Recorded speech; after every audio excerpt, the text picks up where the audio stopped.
Central bank digital currency crypto കറൻസിക്ക് പകരമാകുമോ? ഒരിക്കൽ കൂടി സ്വാഗതം ഇവർജിക്ക് വടിയിലേക്ക്. ക്രിപ്റ്റോ കറൻസി സംബന്ധിച്ച ബിൽ പാർലമെൻറ്റിൽ അവതരിപ്പിക്കാനിരിക്കുന്ന പശ്ചാത്തലത്തിൽ സെൻട്രൽ ബാങ്ക് ഡിജിറ്റൽ കറൻസിയും വളരെയേറെ ചർച്ച ചെയ്യപ്പെടുകയാണ്. ഇതോടൊപ്പം തന്നെ സെൻട്രൽ ബാങ്ക് ഡിജിറ്റൽ കറൻസി വാണിജ്യ ബാങ്കുകൾക്ക് ഭീഷണിയാകുമോ? ഈ രണ്ട് ചോദ്യങ്ങളും നമുക്കിന്ന് പരിഗണിക്കാം. ആദ്യമേ പറയട്ടെ, central bank digital currency crypto കറൻസിക്ക് പകരമല്ല. ക്രിപ്റ്റോ കറൻസിക്ക് നിയന്ത്രണ അതോറിറ്റിയില്ല.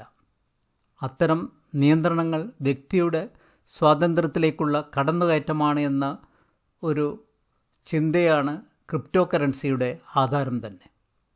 എന്നാൽ സെൻട്രൽ ബാങ്ക് ഡിജിറ്റൽ കറൻസി തികച്ചും സെൻട്രൽ ബാങ്കിൻ്റെ നിയന്ത്രണത്തിലാണ്. നമുക്ക് ആവശ്യത്തിന് ബാങ്ക് അക്കൗണ്ടുകളും നെറ്റ് ബാങ്കിങ്, നിരവധി കാർഡുകൾ, ഗൂഗിൾ പേ, പേപാൽ, UPI തുടങ്ങിയ നിരവധി പേയ്മെൻറ്റ് ഓപ്ഷനുകളും ഉള്ളപ്പോൾ എന്തിനാണ് ഒരു സെൻട്രൽ ബാങ്ക് കറൻസി? ഇതും നമുക്ക് പരിശോധിക്കാം.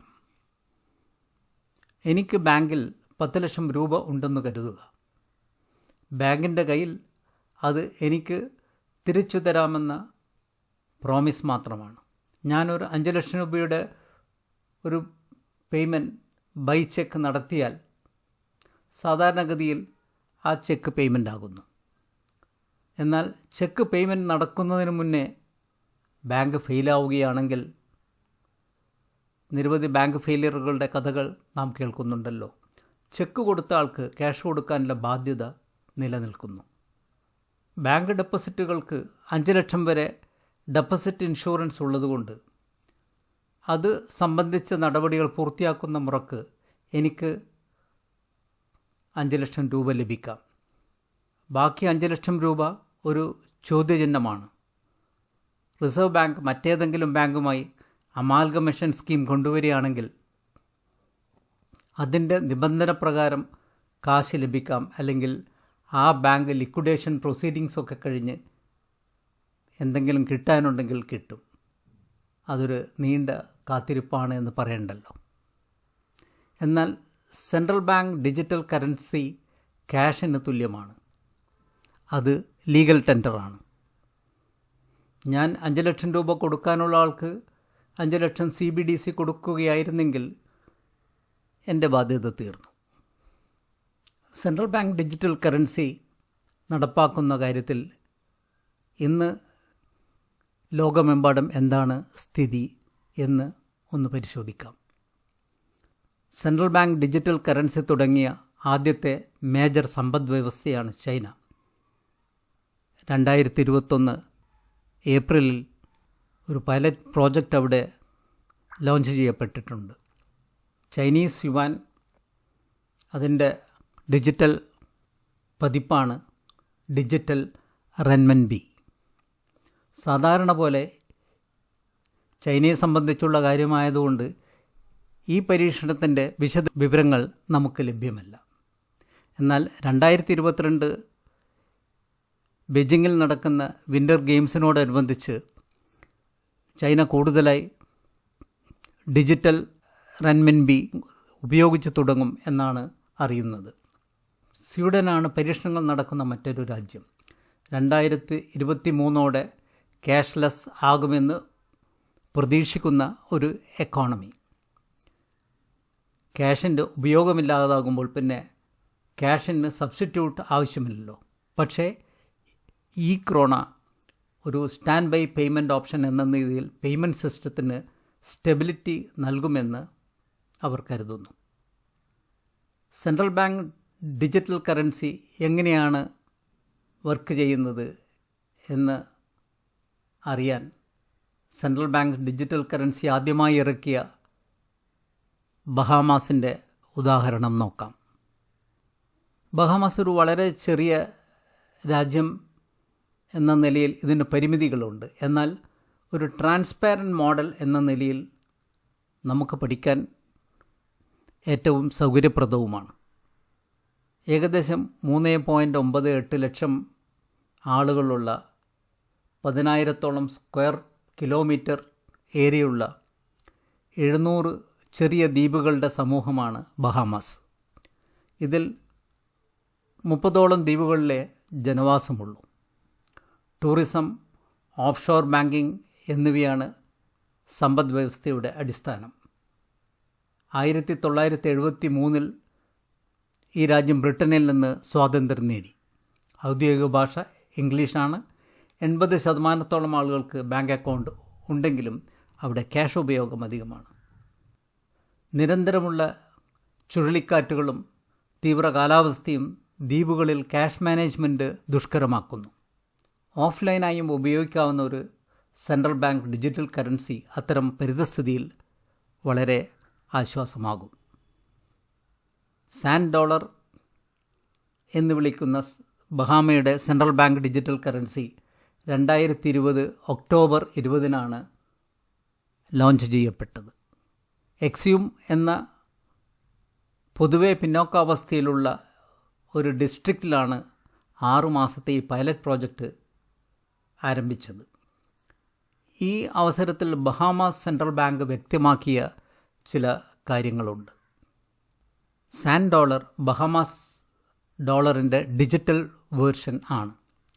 ബഹാമാസിനെ തികച്ചും ക്യാഷ്ലെസ് സൊസൈറ്റി ആക്കലല്ല ബഹാമാസ് സെൻട്രൽ ബാങ്കിൻ്റെ ഉദ്ദേശം.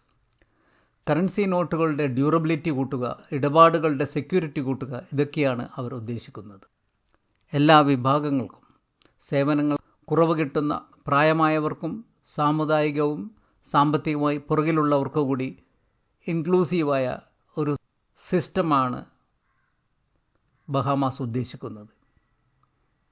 ഈ വാലറ്റ് എല്ലാവർക്കും ലഭ്യമാക്കും. സ്മാർട്ട് ഫോൺ ഇല്ലാത്തവർക്ക് വാലറ്റ് ആക്സസ് ചെയ്യാനുള്ള കാർഡുകൾ നൽകും. മൈനർമാർ ആണല്ലോ പൊതുവെ കടകളിലൊക്കെ പോകുന്നത്.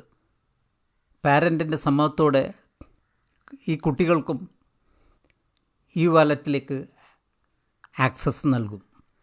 വ്യക്തികൾക്ക് 0 ട്രാൻസാക്ഷൻ ഫീ ആയിരിക്കും. സെൻട്രൽ ബാങ്ക് അപ്രൂവലുള്ള വാലറ്റുള്ള ആർക്കും ഇടപാട് നടത്താം. ഫോണോ കാർഡോ നഷ്ടപ്പെട്ടാലും കാശ് പോവില്ല. കാരണം ഫോണിലോ കാർഡിലോ അല്ല central bank digital currency store ചെയ്യുന്നത്. അതുപോലെ ഇൻ്റർനാഷണൽ ട്രാൻസാക്ഷൻ അലൗഡ് അല്ല. എന്നാൽ സാൻഡ് ഡോളർ ഉപയോഗിച്ച് സർവീസ് പ്രൊവൈഡറിലൂടെ നിങ്ങൾക്ക് ഫോറിൻ ട്രാൻസാക്ഷൻ നടത്താം. സാൻഡ് ഡോളർ വിതരണം ചെയ്യുന്നത് സെൻട്രൽ ബാങ്ക് നേരിട്ടല്ല. നിരവധി ഓതറൈസ്ഡ് ഫിനാൻഷ്യൽ ഇൻസ്റ്റിറ്റ്യൂഷൻ വഴിയാണ് ഈ വിതരണം നടക്കുന്നത്. വ്യക്തികൾക്ക് 2 തരത്തിലുള്ള വാലറ്റുകളുണ്ട്.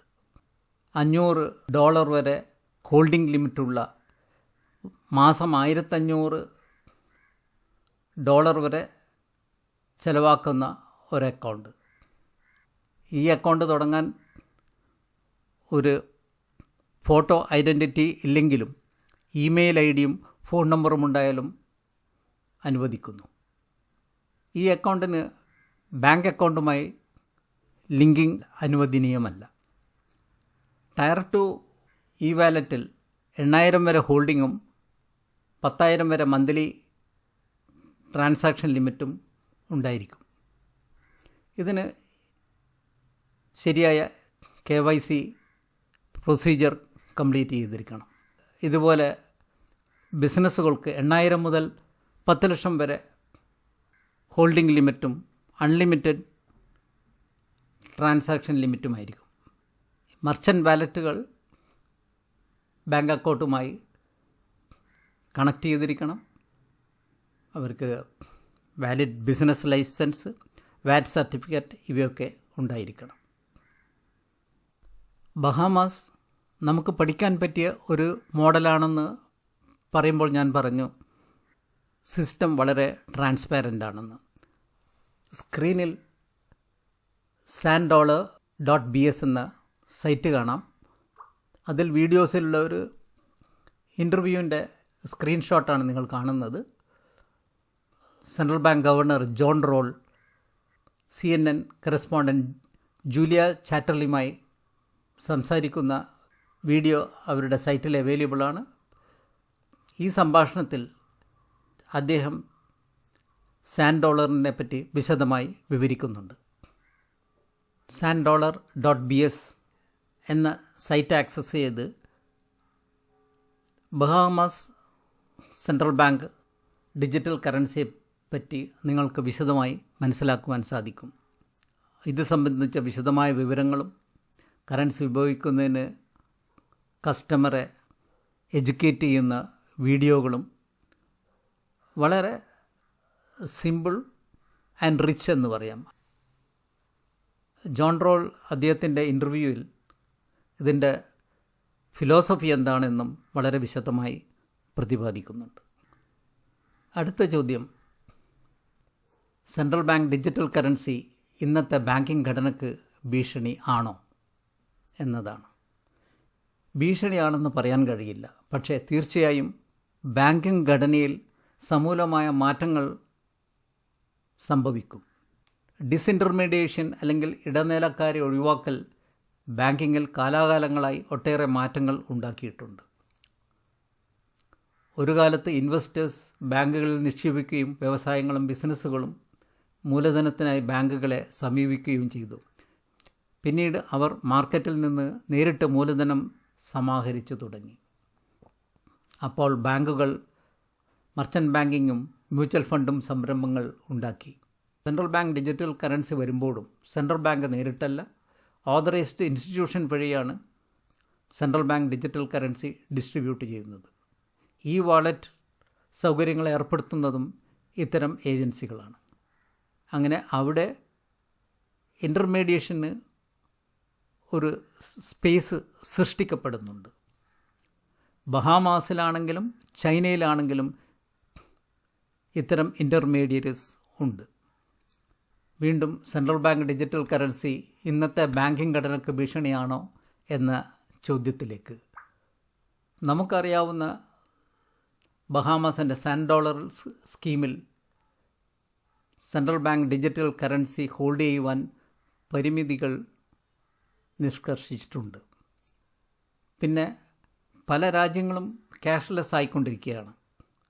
2023 സ്വീഡൻ പൂർണ്ണമായും ക്യാഷ്ലെസ് ആകുമെന്ന് ആണ് പറയുന്നത്. സെൻട്രൽ ബാങ്ക് ഡിജിറ്റൽ കറൻസി ഒരു രാജ്യത്തിൻ്റെ കറൻസിയുടെ ഡിജിറ്റൽ പതിപ്പായിരിക്കുമ്പോൾ, ഈ ക്യാഷിൻ്റെ തന്നെ ആവശ്യം ഇല്ലാതാകുമ്പോൾ ഡിജിറ്റൽ പതിപ്പിന് അത്രക്കുള്ള പ്രസക്തിയെ കാണും. പിന്നെ ഈ മാറ്റങ്ങളൊന്നും അത്ര പെട്ടെന്ന് വരില്ല. സെൻട്രൽ ബാങ്ക് ഡിജിറ്റൽ കറൻസിയെക്കുറിച്ച് പല സെൻട്രൽ ബാങ്കുകളും പഠിക്കാൻ തുടങ്ങിയിട്ട് കുറച്ച് വർഷങ്ങളായി. റോൾ ഔട്ട് വളരെ സാവധാനത്തിലേ നടക്കുന്നുള്ളൂ. പല സെൻട്രൽ ബാങ്കുകളും 2024-25 digital currency role out plan ചെയ്യുന്നത്. 4 ലക്ഷത്തിൽ കുറഞ്ഞ ആളുകളുള്ള ബഹാമാസിൽ 2019 സെൻട്രൽ ബാങ്ക് ഡിജിറ്റൽ കറൻസി ഇറക്കുവാൻ തീരുമാനിച്ചിട്ടും 2020 ഒക്ടോബറിൽ മാത്രമാണ് അവർക്കൊരു 6 മാസത്തെ പൈലറ്റ് പ്രോജക്റ്റ് ലോഞ്ച് ചെയ്യാൻ പറ്റിയത്.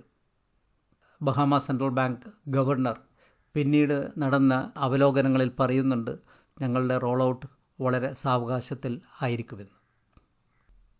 ബഹാമാസിൽ തന്നെ 2019 വളരെയേറെ നാശനഷ്ടങ്ങളുണ്ടാക്കിയ ദൊറൈൻ ഹറിക്കെയിനും COVID-19 സെൻട്രൽ ബാങ്ക് ഡിജിറ്റൽ കറൻസിയിലേക്ക് പെട്ടെന്ന് മാറുന്നതിനുള്ള കാരണമായിട്ടുണ്ട്.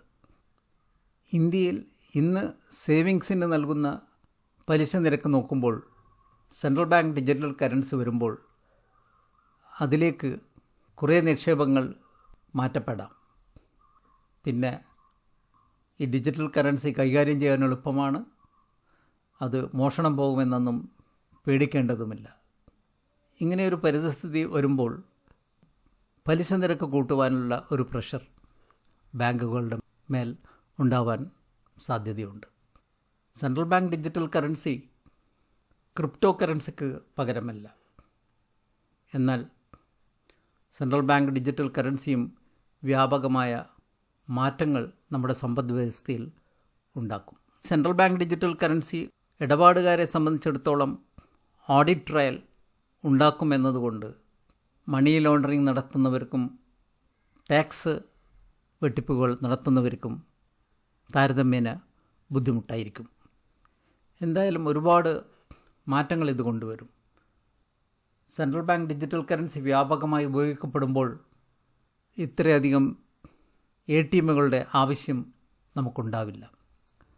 സ്റ്റാർലിങ്കും അതുപോലുള്ള സാറ്റലൈറ്റ് ബേസ്ഡ് ഇൻ്റർനെറ്റും വരുമ്പോൾ നാം കെട്ടിപ്പടുത്ത സമുദ്രങ്ങൾക്കിടയിലൂടെ പോലും കേബിൾ വലിച്ച് പടുത്തുയർത്തിയ നെറ്റ്വർക്കുകൾക്ക് എന്താണ് പ്രസക്തി?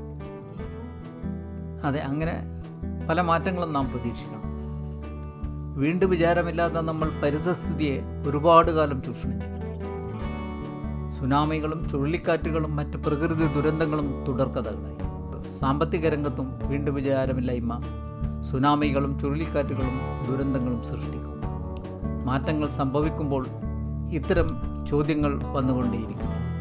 പുതിയ വഴികൾ തുറക്കപ്പെടും എന്ന് നമുക്ക് ആശിക്കാം. Hope this video has been informative and useful. If you liked it, please share it. If you are not already subscribed to our channel, please subscribe so that I can notify you when I am ready with the next video. Thank you for watching. Watch against Corona and be safe. See you soon.